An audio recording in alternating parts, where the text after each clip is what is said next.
নমস্কার বন্ধুরা, সর্বাণী রেসেলে সবাইকে স্বাগত। আশা করি তোমরা সকলেই ভালো আছো।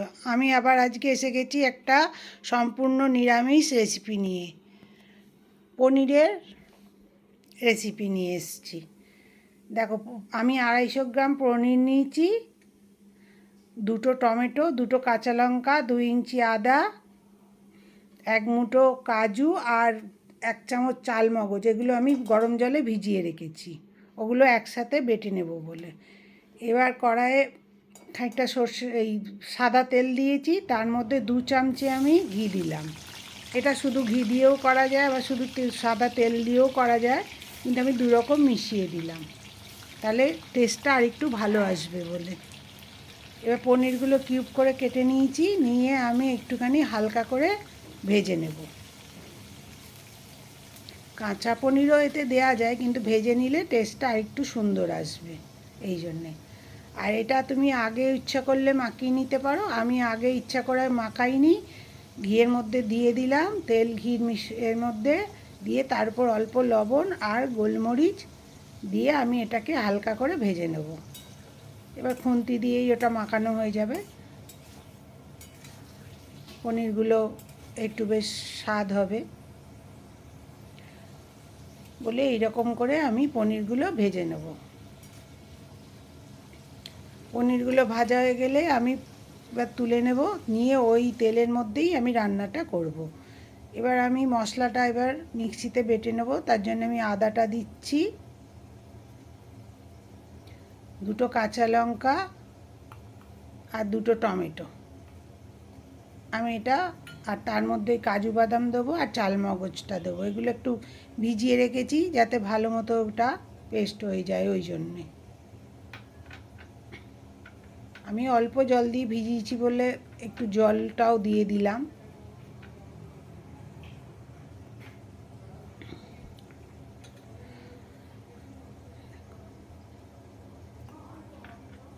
একসাথেই আমি বাটনাটা বাটবো। আর দেখতে পাচ্ছ পনিরগুলো আমার ভাজা হয়ে গেছে। এবার পনিরগুলো আমি তুলে নিলাম।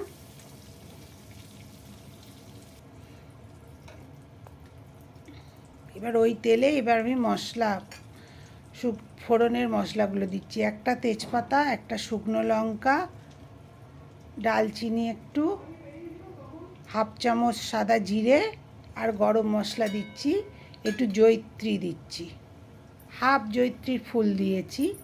আর গরম মশলার মধ্যে আমি 2টো ছোটো এলাচ, 4টে লবঙ্গ আর ওই একটু ডালচিনি দিয়েছি আমি।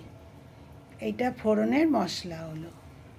এরপরে যে মশলাটা আমি বেটে রেখেছি সেইটা এর মধ্যে ঢেলে দেবো, দিয়ে আমাকে ভালো করে মশলাটাকে কষাতে হবে। আমার রান্নার ভিডিও যদি তোমাদের ভালো লাগে আর নতুন বন্ধু যদি এসে থাকো, প্লিজ আমার চ্যানেলটা সাবস্ক্রাইব করে দিও ইউটিউব থেকে দেখলে, আর পাশের বেল আইকনটা প্রেস করে দিও যাতে আমি নতুন কোনো ভিডিও দিলেই তোমাদের কাছে নোটিফিকেশান চলে যায়। আর ফেসবুক থেকে দেখলে একটু লাইক ফলো করো। আর সকল বন্ধু আমার সাথে থেকেও, এটা আমার অনুরোধ রইল তোমাদের কাছে। আর আমার ভিডিওগুলো একটু লাইক আর শেয়ার করো। আর তোমরা সাথে থাকলে আমার পথ চলা একটু সুবিধে হবে, আমাকে এগিয়ে যাওয়ার জন্য তোমরা একটু সাহায্য করো আমাকে। তোমাদের ভালোবাসার জোরেই আমি এগিয়ে যাব। এবার মশলাটা আমি দিয়ে দিলাম, তার মধ্যে স্বাদ মতো লবণ দিলাম আর 1 চামচ আমি চিনি দিয়ে দিলাম।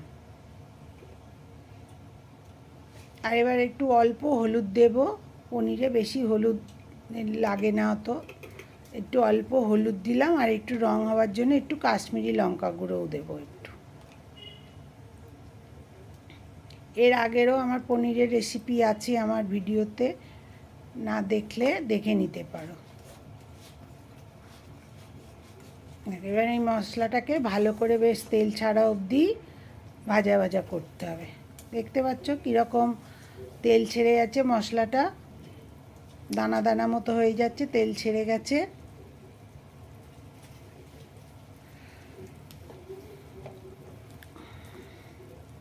এরকম করে পনির খেতে খুবই ভালো লাগে। এবার মিক্সির বাটিটা ধুয়ে ওর মধ্যে একটু জল দিলাম,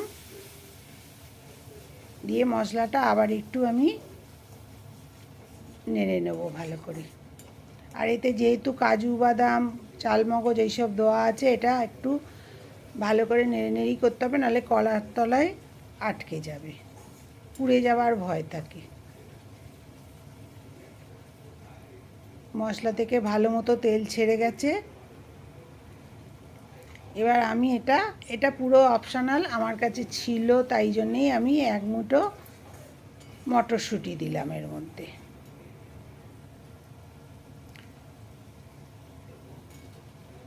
আর পনিরগুলোও দিয়ে দিলাম, ভাজা পনিরগুলো ছিল।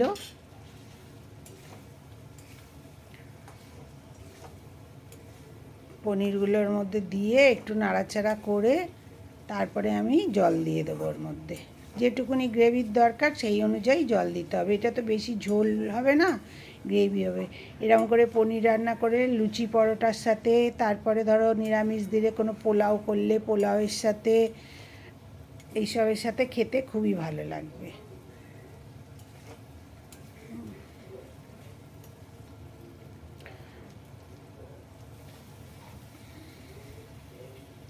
এইটা হচ্ছে মটরশুঁটিগুলো বেশ সবুজ সবুজ দেখলে, আমি একটু দেরি করেই দিলাম, কেন নাহলে তো গলে যাবে।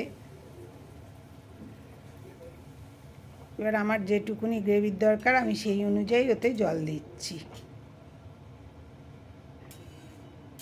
তোমাদের যদি দেখে ভালো লাগে একদিন বাড়িতে করে খেয়ে আমাকে কমেন্টে জানিও যে আমার পদ্ধতিতে তোমাদের পনির খেয়ে কেমন লাগলো। আমি অল্প করে একটু কসুরি মেথি দিয়ে দিলাম।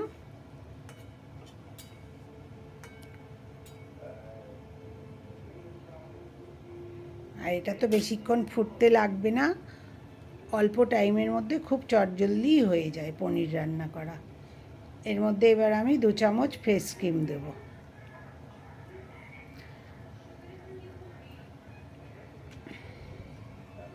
ফ্রেশ ক্রিম দিলে ক্রিমি ভাবটাও খুব সুন্দর আসে, আর খেতে তো ভালো হবেই, টেস্টি হবে।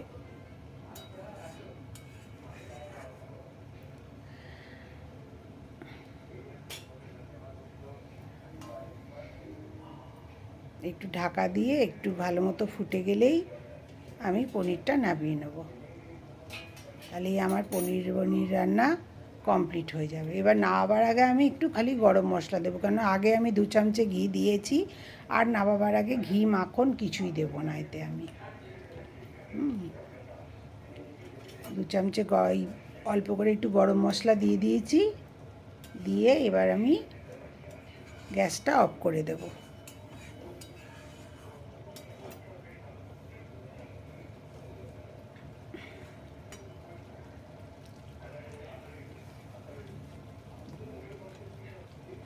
এটা ঠান্ডা হলে আবার গ্রেভিটা আরেকটু হয়ে যাবে, বসে যাবে আর কি। আমার পনির রান্না কমপ্লিট হয়ে গেল, আমি গ্যাসটা অফ করে দিলাম। দেখতে কত সুন্দর হয়েছে, কালারটাও খুব ভালো এসছে। আমি অল্প টাইম একটু ঢাকা দিয়ে রেখেছিলাম, এবার এটাকে সার্ভ করব। দেখতে পাচ্ছ পনিরটা কত লোভনীয় দেখতে হয়েছে।